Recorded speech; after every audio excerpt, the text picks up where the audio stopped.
Kwa tunawaamini kama mlivyoaminiwa.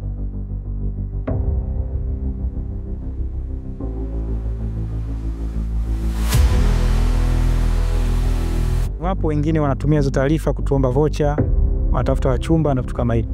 Namba 114 ni namba ya dharura pekee.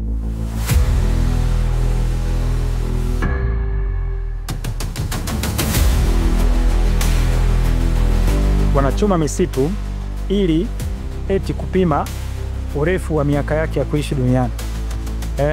Wanaamini kwamba unapochoma moto ukienda mbali sana, basi miaka yako ya kuishi inakuwa mingi.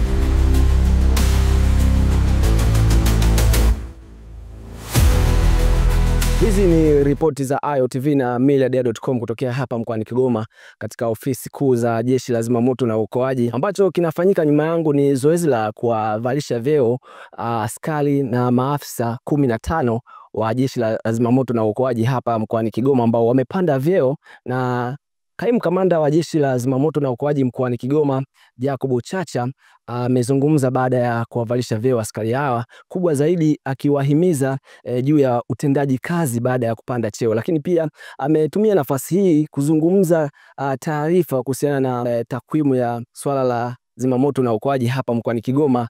Jambo ambalo kubwa ambalo wamesisitiza ni namna ambavyo wananchi wanatumia namba ipasavyo, lakini wengine wakitumia namba kuleta mizaha, kutaniana, kutafuta wachumba, wanapiga simu kwa kuleta matani. Tulikuwa tuna zoezi moja kubwa la kuwavisha vyeo maafisa na askari kwa niaba ya Afande Kamisha Jenerali, lakini pia wale ambao wapo kwenye taratibu wa mwingine, kwa maana upande wa Katibu Mkuu Wizara ya Mambo ya Ndani. Kwa wapo ambao wamevalishwa vyeo kupitia taratibu ule, kupitia Katibu Mkuu Wizara ya Mambo ya Ndani amewavalisha vyeo maafisa na askari wa Jeshi la Zimamoto na Uokoaji katika mkoa wetu wa Kigoma. Lakini wapo askari ambao wamevalishwa vyeo na Afande Kamisha Jenerali. Kwa hiyo leo mimi pia nilifanya zoezi tu moja kwa niaba ya viongozi wangu ambao wamenituma kufanya kazi hiyo.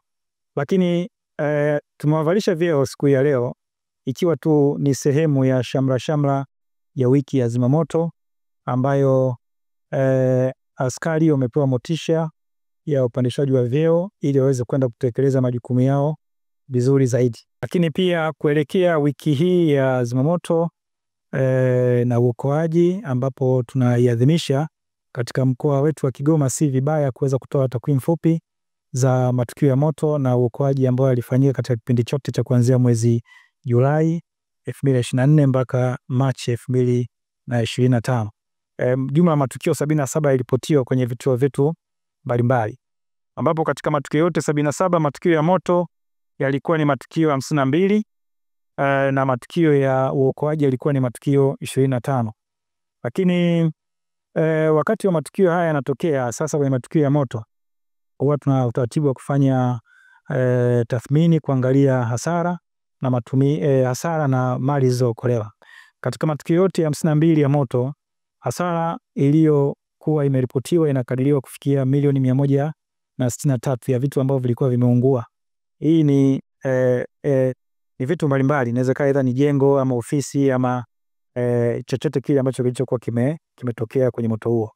Lakini mbali na hasara hiyo, tuliweza kufanikiwa kuokoa majeruhi 126 kwenye matukio yote haya ya 77 ya moto na uokoaji. Na mali nyingi tu zilizookolewa, na kitakwimu tumeokoa takribani mali zenye thamani ya takribani shilingi milioni 513. Wapo baadhi ya wananchi ambao sio waaminifu, lakini wengi wao wanatupatia taarifa vizuri. Lakini wapo baadhi ya wananchi ambao sio waaminifu, wanatoa taarifa za uongo. Wanaweza wakatoa taarifa kwamba kuna tukio la moto za sehemu fulani, Mwandiga au wapi, kienda unakuta hilo tukio halipo. Lakini wapo wengine wanatumia hizo taarifa kutuomba vocha, wanatafuta wachumba na vitu kama hivyo. Sasa nitumie tu pia niendelee kuwaasa wananchi na kutoa rai kwamba namba hii ni namba ya dharura. Namba 114 ni namba ya dharura pekee.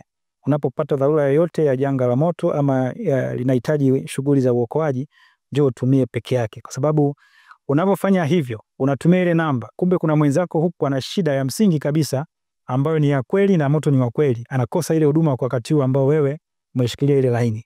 Kwa ni waase kwamba waache kufanya hivyo, kwa sababu wanahatarisha maisha ya watu wengine ambao wanahitaji msaada. Lakini pili, sheria zetu ni kali. Huwa tunawachukulia hatua na shirikiana na wenzetu wa jeshi la polisi, tunawatafuta na wanaobainika wote ambao wametoa taarifa za uongo, tunawachukulia hatua kali sana. Kwa hiyo yote ambaye atakayekuwa anafanya hivyo atambue kwamba atakamatwa na kufikishwa katika vyombo vya sheria.